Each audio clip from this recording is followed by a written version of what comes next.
Women's Month. Happy birthday, thank you all. October's a popular month. Now let us sing with Janine. Let's do it. Happy birthday to you. Happy birthday to you. Happy birthday, you are wonderful. Happy birthday to you. God is blessing you now. God is blessing you now. God is blessing you. You are wonderful. God is blessing you now. We hope you feel that. We're glad you were born. Amazing. Thank you, everyone, for being born. And always know that your presence is the present. Welcome, everyone, to our spiritual home. In this place, we acknowledge that this land and water is the traditional territory of the Sanctuqry and other indigenous people. And I really loved Steve last weekend when he talked about envisioning the tribe that populated right down the street at 4th and Columbia and just a little bit up farther at Squaxin Park. So really keep envisioning that. And we know that this is the traditional territory of the Sanctuqry and other indigenous people, and that the Sanctuqry people are of the Squaxin Island tribe, and that the surrounding mountains, valleys, shorelines, and waterways are imbued with their presence. And at this time, I would like to welcome up Lisa Petrich and Kyle Leapline and all of the beautiful children of God and children of unity up here for their youth lesson. Just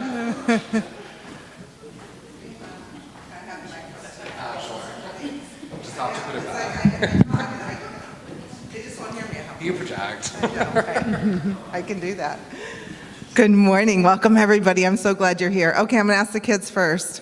What do we argue about? What do kids argue about? What do kids argue about? Do you ever argue? What do they argue about? When my sister's being annoying. Annoying. When someone's being annoying. Is that ring true for parents? Yes, yes, yes. What do we argue about? Come on, I know we do. Vegetables? Eating our vegetables, doing our homework. What else do we argue about? Do we argue about anything? You guys get along pretty well. Okay, it's yours, it's mine. You know what kids argue about. Now, what do adults argue about? It's mine. I heard something else over there. Who said, You did it, not me. It was your fault. We blame, right? So kids argue, adults argue. What stops an argument? What stops the argument? Winning? Jeffrey. That's one way. Say that again. Understanding stops an argument. What else stops an argument? I'm sorry. Listening. Giving. In my family, what stopped an argument was Dad. Dad stopped the argument. Sometimes. Sandy? Compromise. Compromise stops an argument. Do you ever feel sometimes that you, well, especially when you want your way, that you're giving up a little bit of who you are? And sometimes we cave into some other people because we want to be liked. Sometimes people start arguing with us and we want them to like us, we want them to care about us. So today's lesson is about it's about freedom. And it's about the freedom to be yourself. And so they're getting little, I don't know if we brought the bouncy balls. Did we bring the bouncy balls? They're getting little bouncy balls because I couldn't think of anything that was freer than a bouncy ball. You bounce it, it's going to go wherever it wants to go, right? So they're getting little bouncy balls to remind them of the freedom that they have to be themselves and the freedom you have to be yourselves. Our affirmation today is, I am free to be me. It's really simple. So can you say that with me, everybody? I am free to be me. Thank you very much. Thank you, Lisa, David, Kyle. Yeah, thank you, everybody. Thank you for being We here. are walking in the light, in the light, in the light. We are walking in the light of God. In the light, in the light, in the light, in the light, in the light, in the light, in the light of God.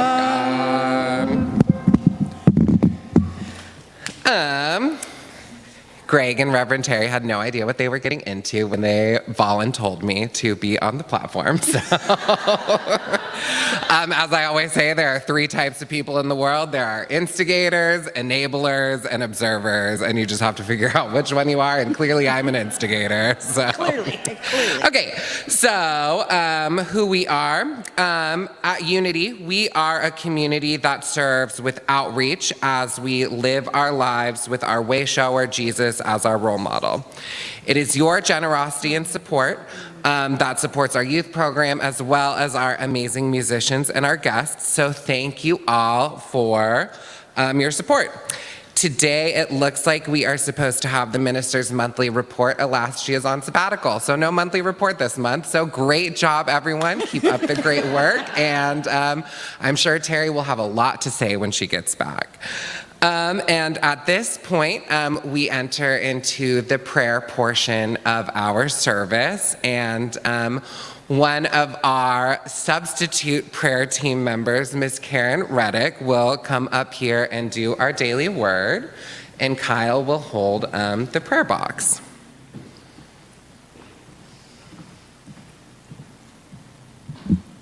And we could not find a daily word, so we got it on the phone.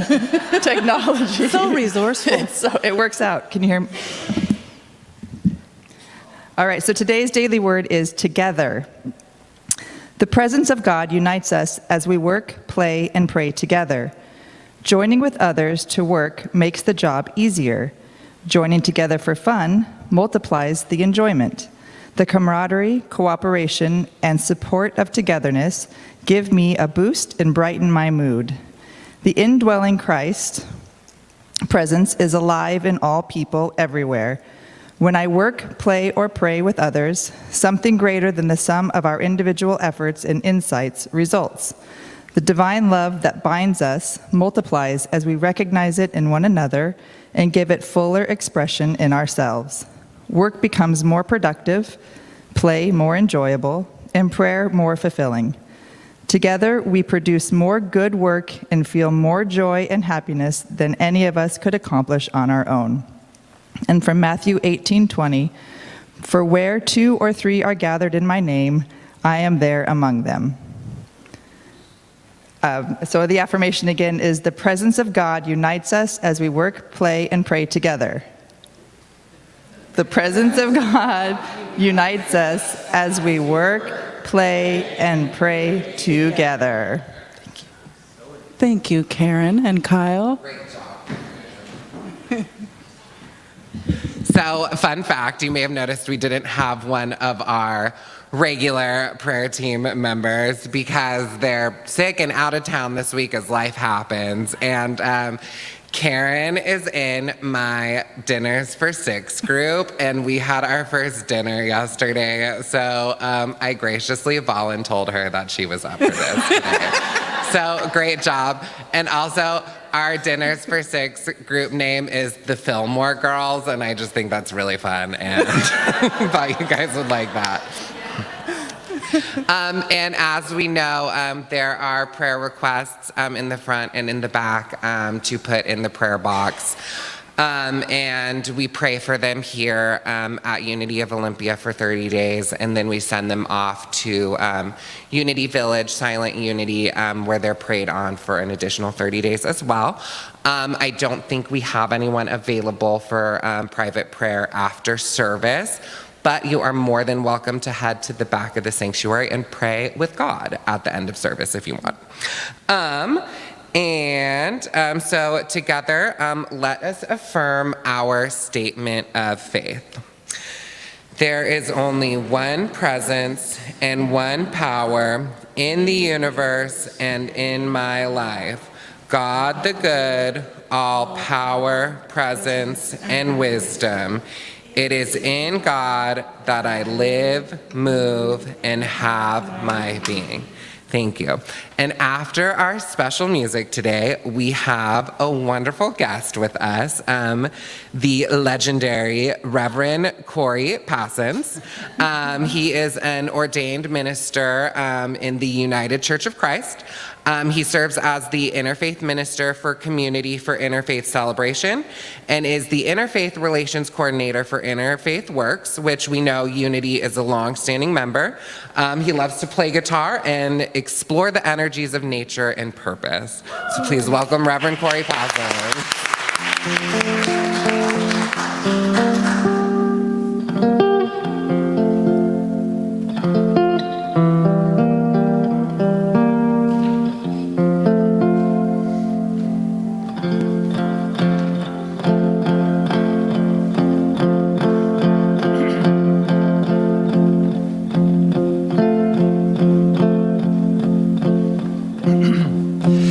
For the beauty of the earth, for the glory of the skies, for the love which from our birth over and around us lies, Lord of all, to thee we raise this our hymn of grateful praise.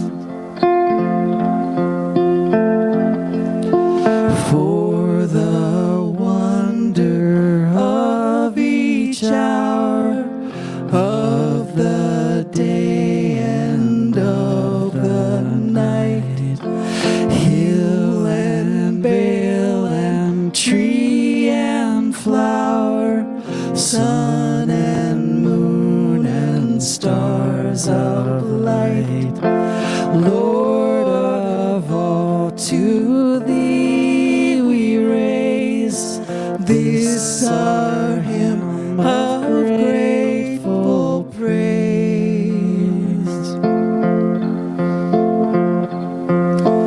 For the joy of human love, brother, sister, parent, child, friends on earth and friends above, for all gentle thoughts are mild, Lord of all, to thee we raise this our hymn of grateful praise. For the beauty of the earth, for the glory of the skies, for the love which from our birth over and around us lies, Lord of all, to thee we raise this our hymn of grateful praise. Lord of all, to thee we raise this our hymn of grateful praise. Beautiful.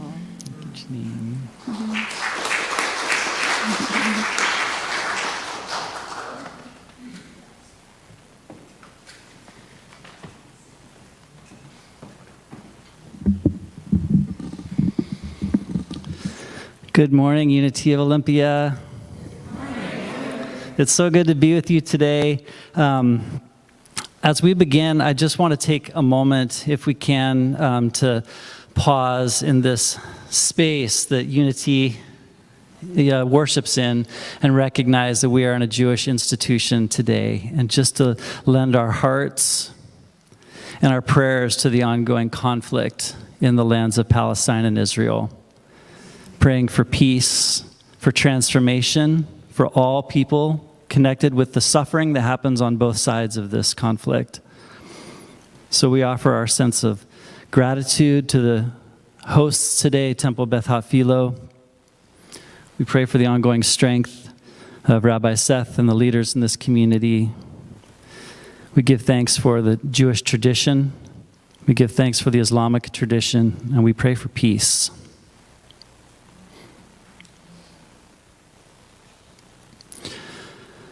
So tomorrow is Indigenous Peoples Day.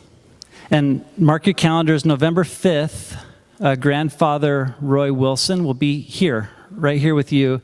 Oh, hi, Sandy. How you doing? Good to see you. Yeah, Sandy and Rev Terry and I visited Grandfather Roy about a month or so ago, and it was just a very moving experience. He is a wealth of cultural and knowledge, and you just don't want to miss him being here leading worship with you on November 5th. So we recognize him. I'm going to try to be here for that too.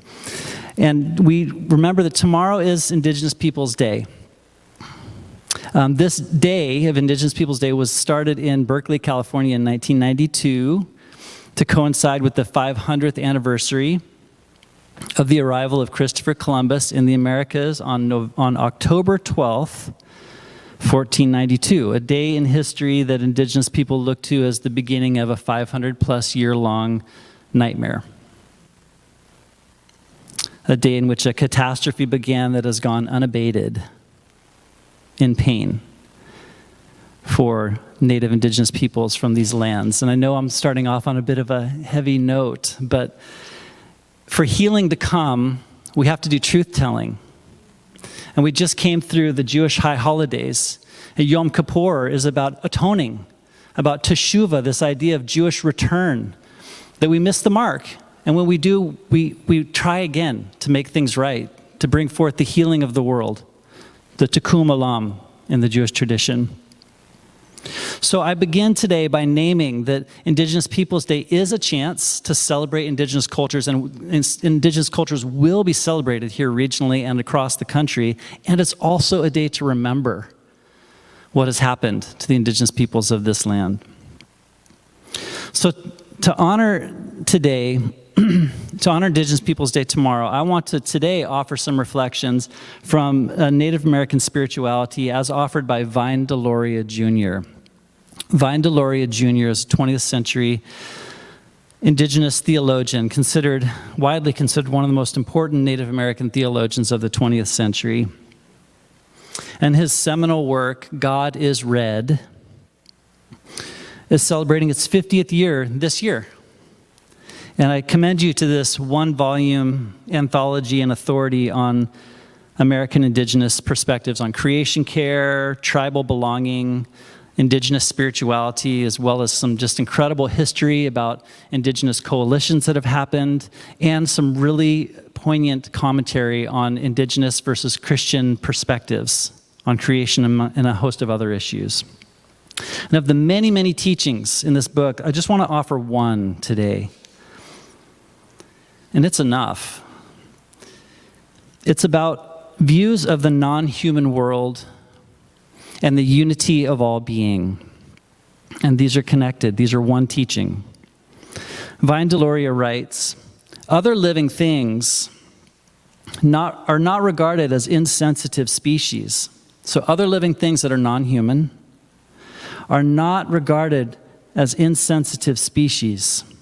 Rather, they are people in the same manner as various tribes of human beings are people. So we're entering into a new cosmology, a new vernacular for how we recognize species. But we need story to take metaphor from here to our bodies and our lives. So I want to share a story today from the Yakima tribe. It's a story about salmon. There are many variations of this story. This one is it's concise, so we're using it today. And it's a story about salmon giving itself to the human. When the Creator was preparing to bring humans onto earth, the Creator called a great council of all the animal people, plant people, and everything else. In those days, the animals and plants were more like people because they could talk. Creator asked each one to give a gift to the humans. a gift to help them survive since humans were pitiful and would die without help. The first to come forward was salmon. Salmon gave the humans their own body for food. The second gift was given by water. Water promised to be the home to the salmon. After that, everyone else gave the humans a gift, but it was special that the first gifts were salmon and water. When the humans finally arrived, the Creator took away the animal's power of speech and gave it to the humans. And the Creator told the humans that since the animals could no longer speak for themselves, it was a human responsibility to speak for the animals. To this day, salmon and water are always served first at tribal feasts to remember the story and to honor their gifts. So I'm coming today from the United Church of Christ denomination, and that's my primary spiritual orientation, though I consider myself an interfaith Christian. But one of the central realities of the Christian tradition is that Jesus gave his body as a sacrifice. I don't believe Jesus gave his body as a sacrifice for sin.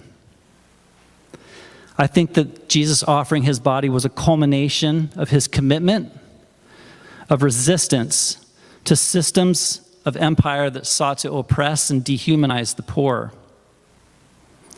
To the degree that he would not relent from his commitment to oppressing these systems of empire, his body was given as a sacrifice. So when I read the story, I have an emotional reaction to the salmon offering their body for my life.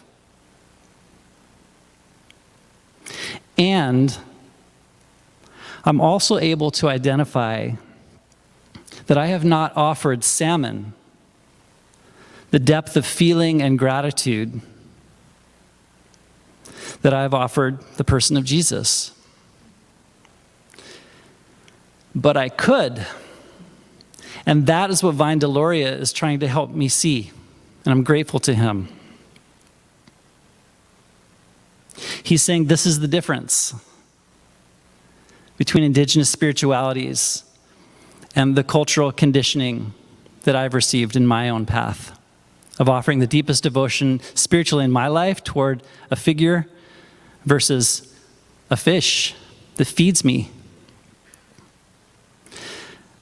In real speak, my actual life, never mind my spiritual life, my actual life depends on creation, as does yours. My actual life depends on salmon. So part of what I'm doing today as we approach Indigenous Peoples Day is making a confession of the conditioning in my life that has ever allowed me to operate or understand myself as being separate from the natural world. I confess it. And this confession, it speaks to the degree of grief that I have feeling that separation. I have to embrace that grief, to convert it and sublimate it into energy towards the good. And I encourage you towards systems of healing that can bring whatever grief you have for the decline of our climate, of our world. I encourage you to find systems to help you move that grief into energy. Don't run away from it. It's a power that's being offered to you for transformation. So as we name deer as people, as we name rabbit as people, eagle as people, this is a way of renaming how I'm in relation with them, how we are in relation with them. And it's a teaching that's really looking towards how we could think of all of Earth. And it's about being sensitive and open to the unity of life. We're about to hear a quote about the unity of life. We're here at Unity of Olympia today. I knew there'd be some connections here for you, and you'll be easy to remember this next quote that we hear. Vine Deloria continues. He says, "What Westerners have missed is the rather logical implication of the unity of life. If all living things share the Creator and creation, is it not logical to suppose that all have the ability to relate to every part of creation? So Vine Deloria has just affirmed a deep asset you have in your humanity, which is to relate to all of creation. So I invite you into that reflection. That's a part of who you are and can be.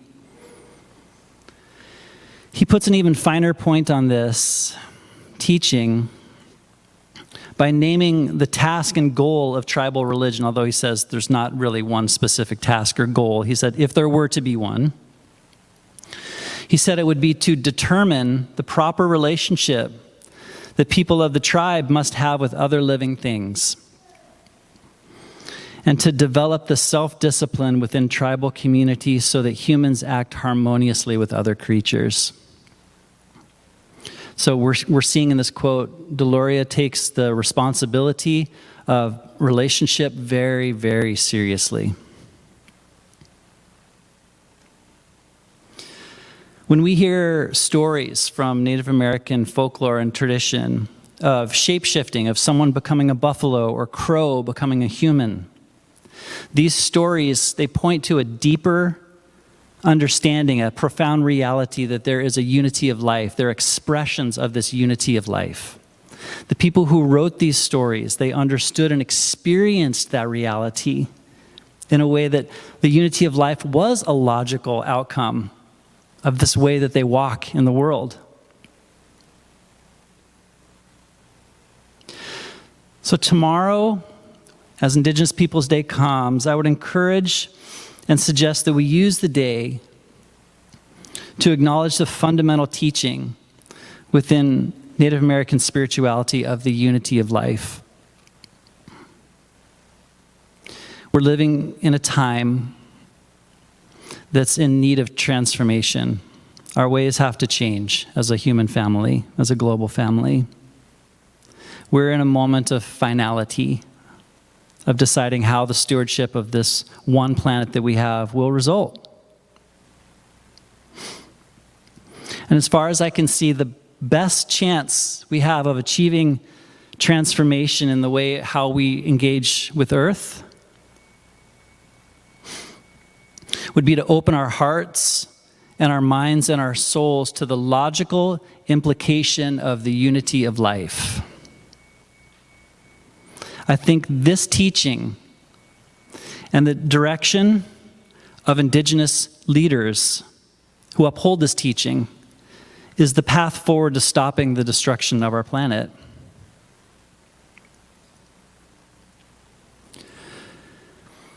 And that's a big project. And we're here today as individuals thinking, what can we do? And there are a variety of things that we can do. Joanna Macy talks to 3 different ways that the great turning, the transformation of energy towards healing our earth can happen. One of them is shifting our consciousness, which is what we're doing here today. We're changing our hearts and our minds. Another are holding actions, which are direct interventions. And then there's structural change, where there's policy. All 3 are needed. There are 3 legs of a stool. All 3 are needed. Today, I want to welcome us into an opportunity to deepen our shift in consciousness, part of those 3 energies. Let's move this teaching about the unity of life from the abstract, from the metaphor, into a story that can touch our hearts.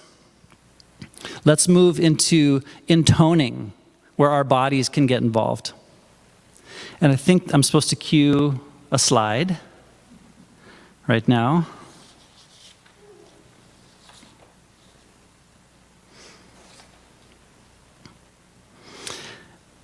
If you're interested, I'll send a link to a couple of people that we're going to hear from today.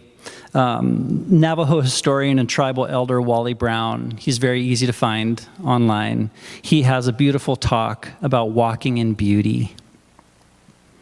He says you cannot walk in beauty if you do not understand joy.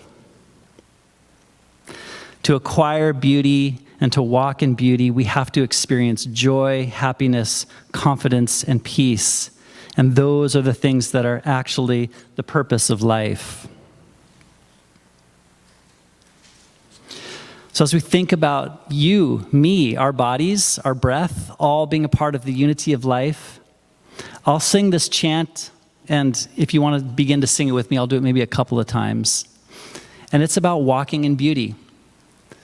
This is a verb. This is walking. This is being in beauty. This is our bodies being in the world, recognizing the utter miracle of every breath, every tree, every place we see.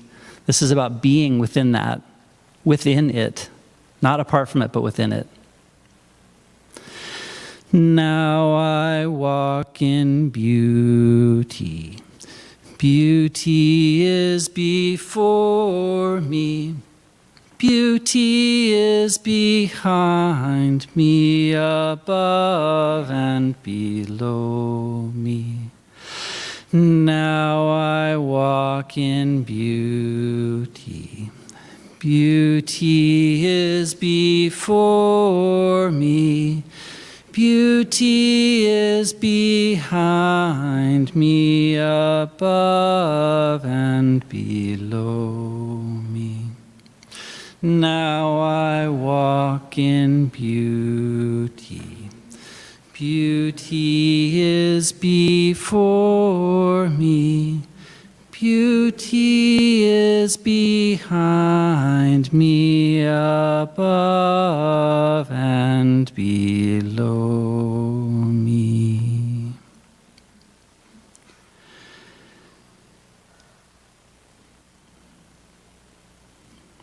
This body is made of earth, salmon, and stardust. That's a combination that makes me smile. Your bodies are made of the same. We live because of the miracle of life itself that allows us to live. To wake up and return to the unity of life is a homecoming that we all need at the levels of our happiness, our bodies, and our earth. And when we do return to this remembrance of the unity of life, we suddenly encounter a depth of love, of connection, of joy, and of being that we have wanted all along. So we are being invited into a way of looking at the world that sees the birds as a people, that sees the trees as a people, the salmon as a people. We're being invited into a world where a way of being is of self-giving, love from the salmon. We're being invited into a way of walking in the world that recognizes your sacredness, as it recognizes the sacredness of the soil that your feet are walking upon. We belong here. We are a part of all that is. You, my friend, are a part of all that is. You are a part of the unity of life. You are an absolutely essential part of the unity of life. You are so needed on this planet, and I'm so happy you're here. I want to end with a reading of a poem that's achingly beautiful. It's from an indigenous writer who is sharing about the pain of disconnect and the joy of reunion. It's also about the deep satisfaction of them celebrating their indigenous heritages.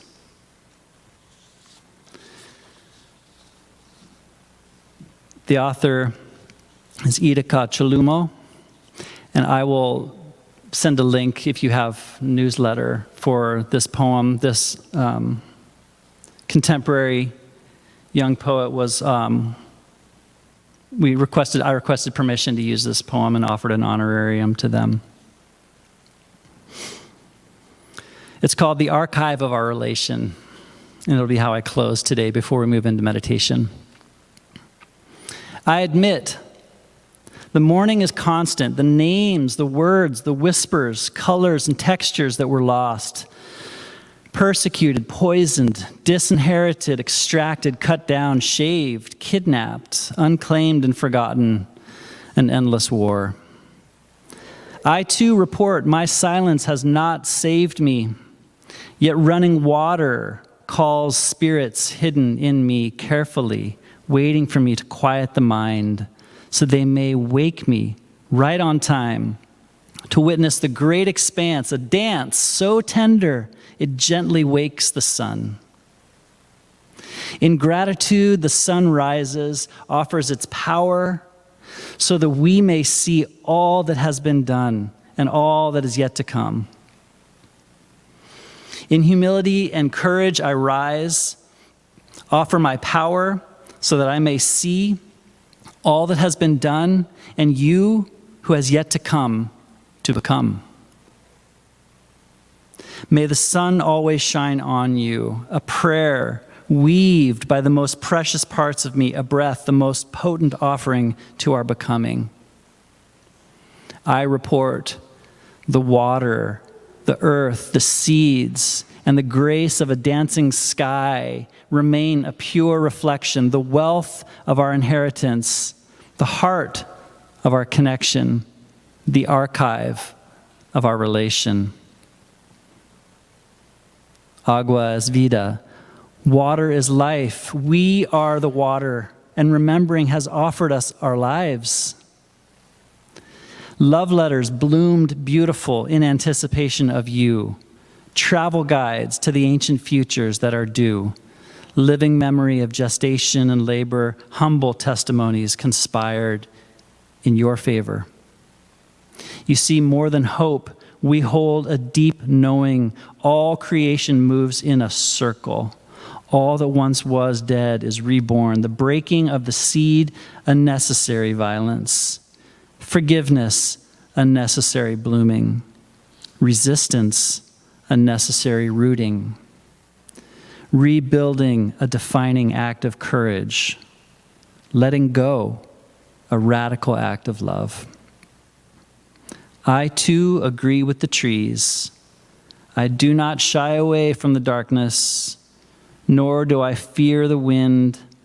I remember the water and take root in the memory of you, the living archive of relation, a sweet and sacred confirmation that we are still alive.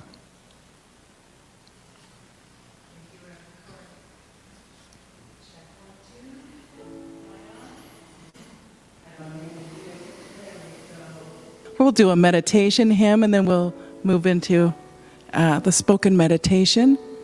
So let's just take a big breath, bring that beautiful message of unity into our heart.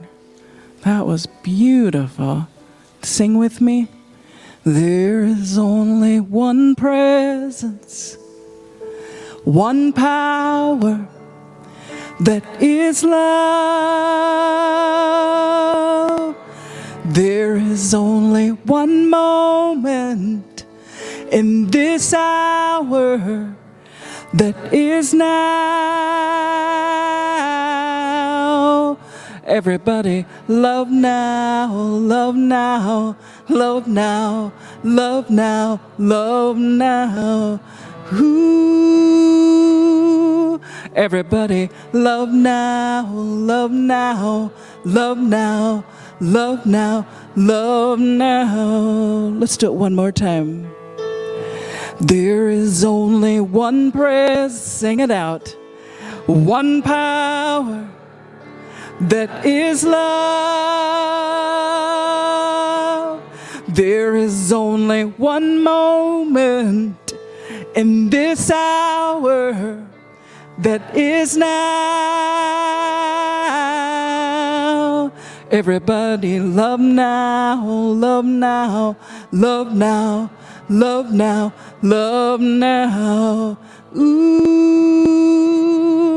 Everybody, love now, love now, love now, love now, love now.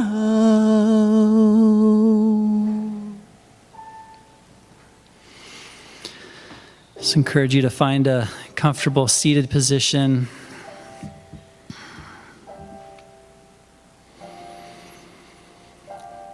To allow your breath to be deep, Pulling breath from the belly, in and out, long, deep breaths.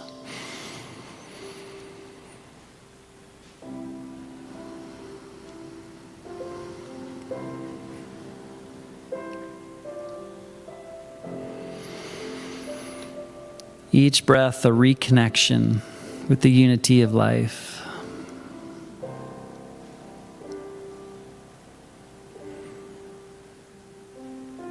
Each time we forget we are a part of it, we gently lay that down like a leaf on a stream and return to connection. There's no failure here, only gentleness and remembrance.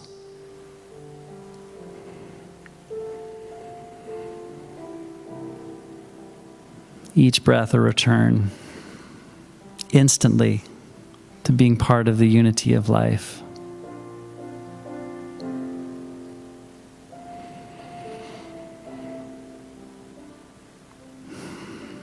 As we breathe, we honor our teacher today, Vine Deloria, and we think of a mantra from his words, I am part of the unity of life.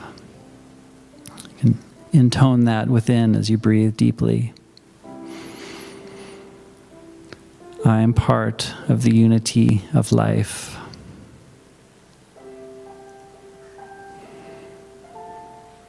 I am part of the unity of life. I am part of the unity of life.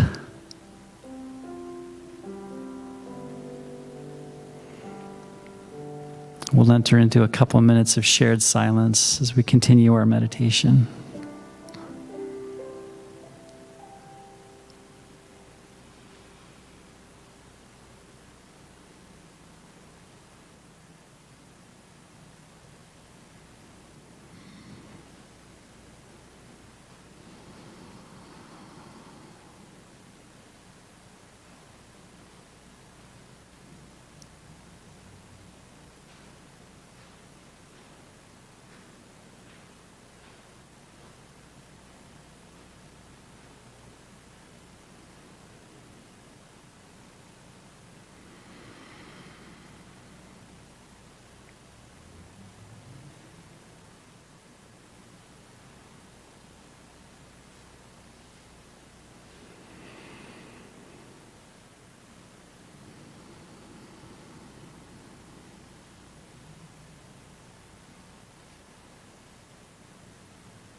Our breath connects us with our ancestors.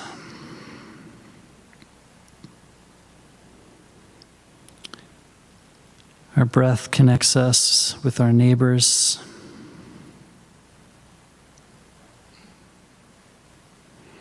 Our breath connects us with our future.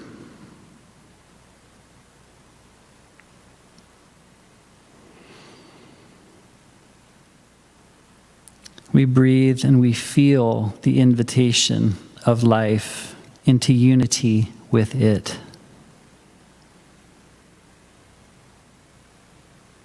We are invited in.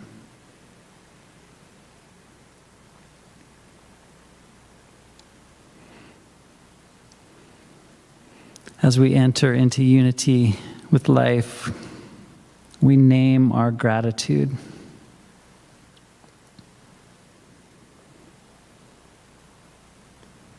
We name our gratitude in the words of the Dalai Lama that we've been given this precious human life.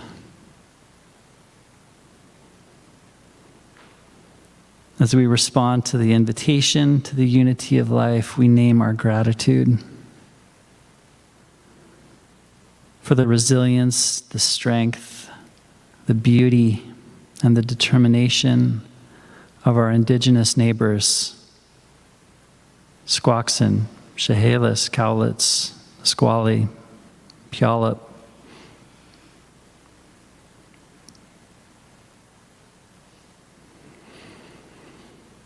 As we remember and reconnect with the unity of life, We offer gratitude for this earth, our home.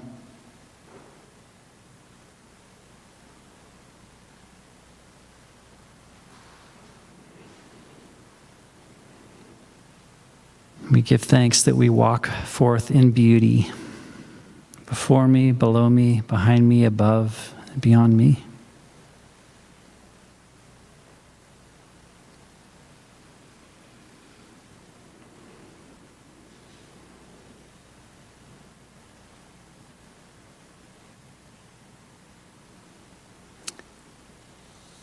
And so it is.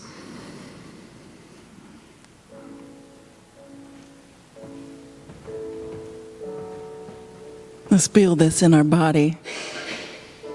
We'll just build the volume. There is only one presence, one power that is love.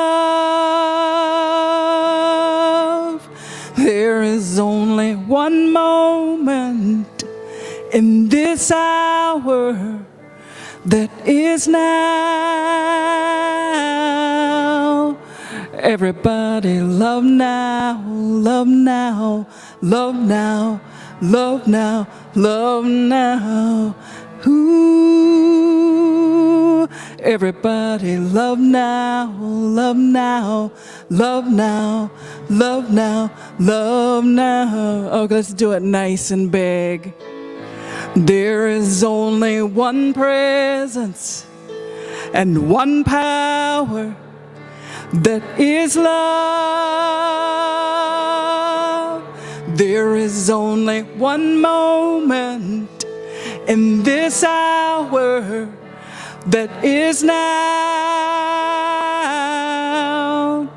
Everybody love now, love now, love now, love now, love now.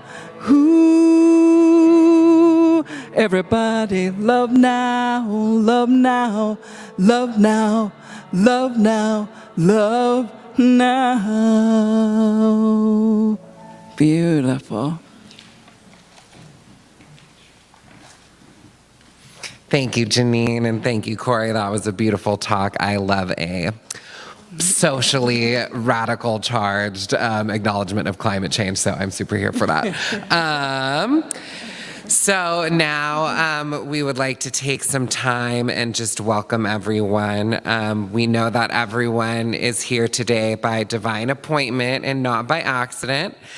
And we'd like to take a moment to greet those who are new to Unity of Olympia and who are newer to Unity of Olympia. We used to make everybody stand up and embarrass themselves, but we don't do that anymore. But if you are new, we do have some of our welcome team members. They have green ribbons. They are available to assist you in making your time more meaningful with us. And we invite you to join us downstairs for some coffee and some fellowship. And our team members will be happy to introduce you to others from our community. And they will also gladly answer any questions that you may have regarding Unity and our path to spiritual living. And now we will move into our conscious contribution.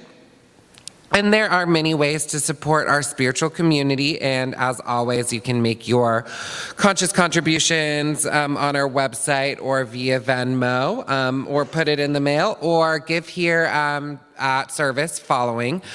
We have collection plates at each exits in the back and on the side, so please drop off your contributions on your way out. And then we have our new electronic giving program as well, so if you haven't jumped through all those hoops, please see Karen and she will help push you through them. But I think it's going smoothly so far, and if not, just check your emails and I'm sure Karen will be in touch. And again, there are baskets available as you leave the sanctuary. And in whatever way you choose to support this community, let's take our gifts into our hands, our hearts, and our minds, and let us bless them together with divine love. Divine love, through me, blesses and multiplies all that I am, all that I have, all that I give, and all that I receive. Open to the sacred richness of our infinite source, we, as Unity of Olympia, joyfully co-create unlimited prosperity right now. Thank you, God. And we don't sing anymore, right? Okay, perfect. Too bad. Today we are grateful is such a bob, so we'll bring it back at some point. But now is usually when Reverend Terry bulldozes with a bunch of announcements, but she's not here. But you know what is here? These lovely trifolds that have a bunch of fun announcements in them. We have the most important announcement is there's choir rehearsal after church today. Choir rehearsal today and next Sunday, and then the following Sunday choir rehearsal before, because that is when we will be performing. There's the Awakening to Spiritual Power class that's going on after service at 11:30, going through October 29th. It's been really fun. If you've been interested, feel free to stop in. You can definitely drop in as you choose. No need to go to all 7 classes.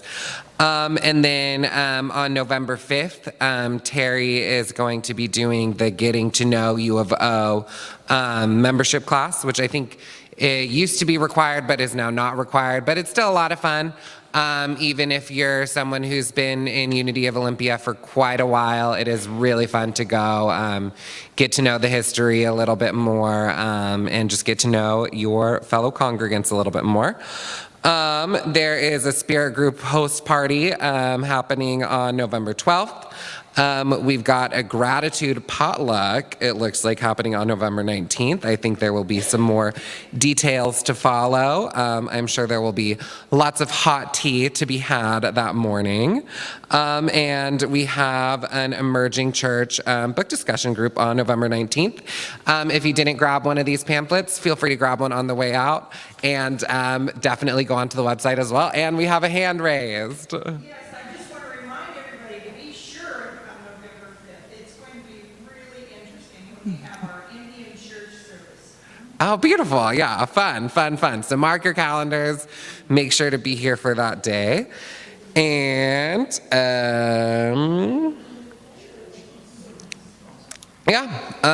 so today the beautiful flowers have been provided by Addie Robinson. And most of us know one of our members got married a couple weeks ago. She had a beautiful service. She invited everyone. If you didn't go, you truly missed out. It was lots of production. It was very exciting. So today the flowers are going to the beautiful newlywed Miss Carol.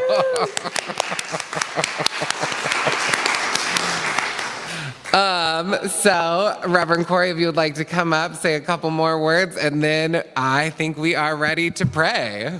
I just wanted to express my gratitude for being here today, and I just want you to know how much I value and cherish Reverend Terry Murray as a colleague and a friend. So when she asked me to be here today, I just said yes, and I'm just so supportive of who she is and how she is in the world. And I just want to thank you as a community for just welcoming me today. I felt so peaceful here and so welcomed. I'm just so grateful for you, and I just wish you blessings on your journey as a congregation and for each of you individually too on your spiritual paths. Peace to you. Thank you.